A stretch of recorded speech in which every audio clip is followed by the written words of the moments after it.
Buenos días chicos, bienvenidos. El día de hoy vamos a hablar sobre la consumación de la independencia y un poquito conociendo más de esta etapa, ¿ok?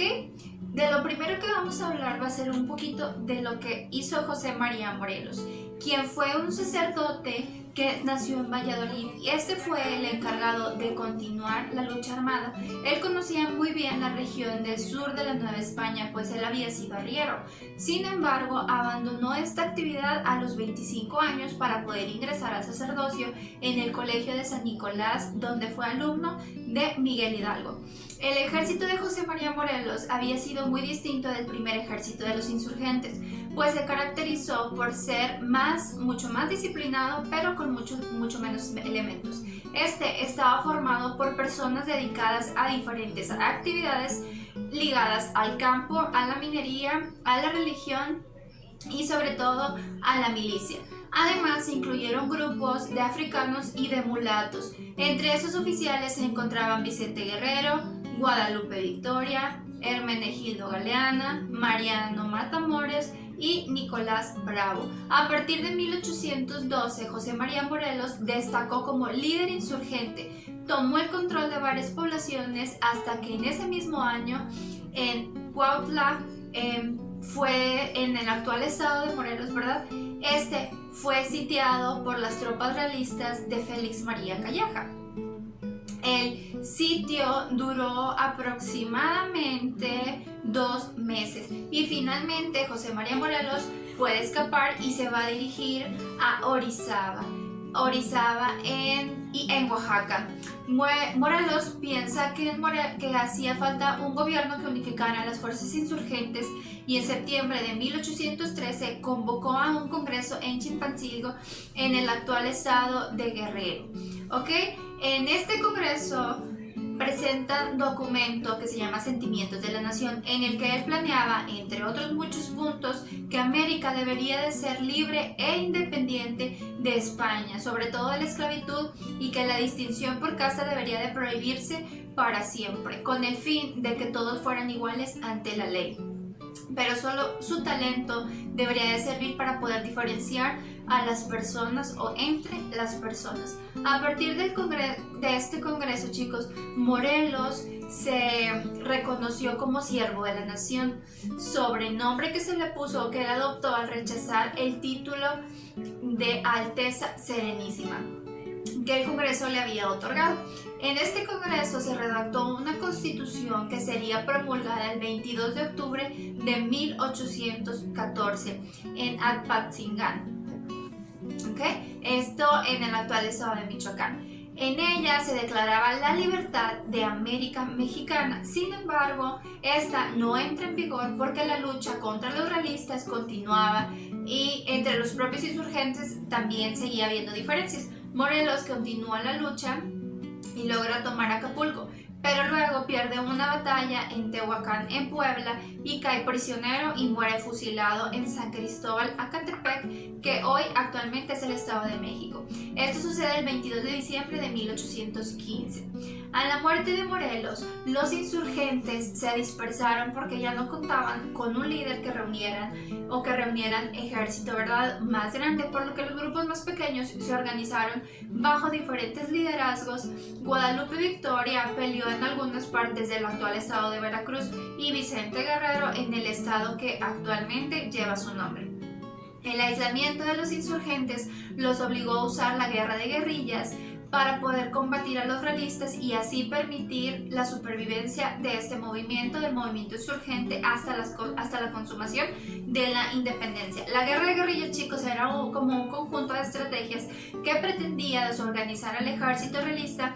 Para ello tenían que hacer pequeños grupos de insurgentes y atacaban por sorpresa a los enemigos, y estos escapaban rápidamente tomando sus correspondencias armadas y sobre todo los alimentos para poder sobrevivir.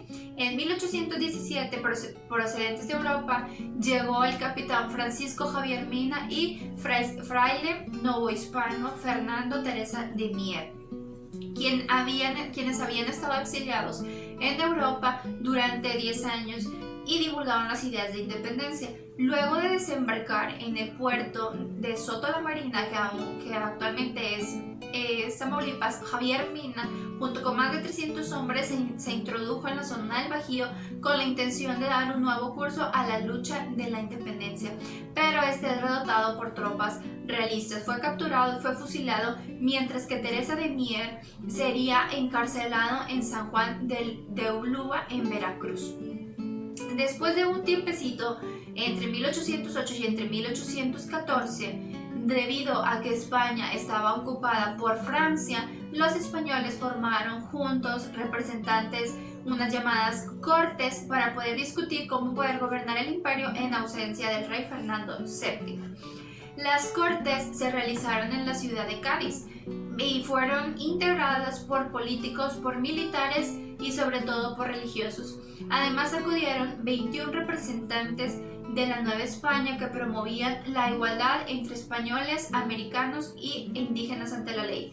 Querían que se construyeran más caminos, escuelas e industrias, que hubiera libertad de imprenta y se declaraba que la soberanía residía en el pueblo. Estos se consideraban liberales por la búsqueda de libertad en diferentes ámbitos de la vida social y política que se tenía.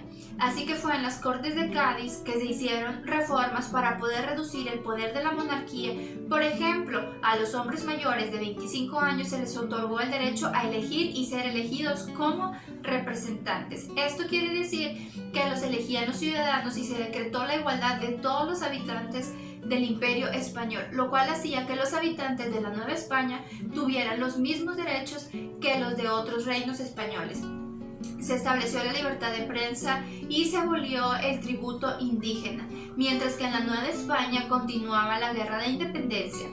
En España, como consecuencia de la labor de las Cortes, en 1817 se promulga la Constitución de Cádiz, la cual estuvo vigente, y ese año las fuerzas francesas se retiraron. Fernando VII regresa a gobernar y enseguida suspende la Constitución de Cádiz porque este limitaba su poder. Sin embargo, en 1820 un movimiento organizado por liberales y por españoles la restableció y obligó a Fernando VII a que se cumpliera. Esta situación inquietó muchísimo a algunos criollos y a algunos españoles ricos que residían en la Nueva España, ya que pensaban que con la aplicación de la Constitución de Cádiz perderían todos sus privilegios. Por eso prefirieron aliarse con el movimiento insurgente para así poder conseguir la independencia y establecer una monarquía en la Nueva España que les permitiera mantener sus privilegios. Así fue como los inconformes con la restauración de la Constitución buscaron el apoyo de un jefe militar de confianza. ¿Y quién fue? Eligen a Agustín de Iturbide. Al principio, Agustín Iturbide sí simpatizaba mucho con la causa del movimiento de independencia, pero después decide aliarse con los realistas, debido a que estos habían hecho muchos actos de violencia, los insurgentes, contra los españoles en muchísimas ciudades. Pero durante casi 5 años los combatió exitosamente, lo cual le da a Iturbide prestigio con la población española y con la población criolla. Pero ante la urgencia de mejorar la economía de la Nueva España, severamente dañada por una década completa de guerras, y evitar la complicación de la guerra de la Constitución de Cádiz, Iturbide considera necesaria la alianza entre los realistas y entre los insurgentes, y para ello buscó a Vicente Guerrero, quien fue el líder guerrillero más importante en ese momento. Así, Vicente Guerrero y Agustín Iturbide pactaron la alianza por medio del acto conocido como el Abrazo de Acatempa. Entonces, lo sella con la firma del Plan de Iguala, en el que se propone la unión general entre europeos, entre americanos e indígenas en un solo imperio, mediante los lazos de amistad, de educación y de idiomas, sin que el interés de uno dominara sobre los demás. Para simbolizar esta alianza se creó una bandera que representaba la unión de ambas fuerzas, con los colores verde, el cual simbolizaba la independencia, blanco, que simbolizaba la pureza de la religión, y rojo, la unión entre españoles y entre americanos, por lo que se le conoció como el Ejército de las Tres Garantías o el Ejército Trigarante en su caso. Ambas tropas y Vicente Guerrero, quien era el líder insurgente, reconoce a Agustín de Iturbide como primer jefe del ejército trigarante. Mientras tanto, en España, el liberal Juan O'Donoghue fue enviado a gobernar la Nueva España. Este arriba a Veracruz cuando el Plan de Iguala era conocido en gran parte como del virreinato, por lo que consideró que la independencia era ya inevitable. Así Iturbide y Juan O'Donoghue firmaron los tratados de Córdoba que reconocían la independencia. Finalmente, el 27 de septiembre de 1821 en la Ciudad de México fue recibido Iturbide a Guerrero y al ejército trigarante, con desfiles, con canciones, con flores y con muchos fuegos artificiales. Pues la guerra de independencia por fin, después de tantos años, había terminado y había concluido. Ok, chicos, pues hemos llegado al final de nuestro bloque 5.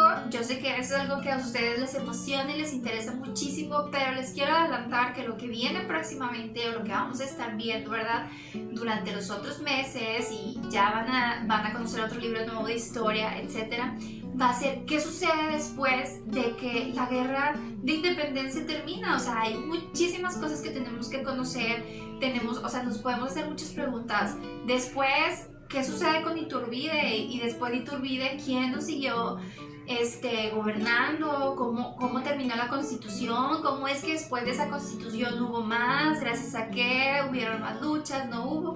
Pero bueno, todo esto, chicos, lo vamos a conocer un poquito más adelante. Muchas gracias y nos vemos.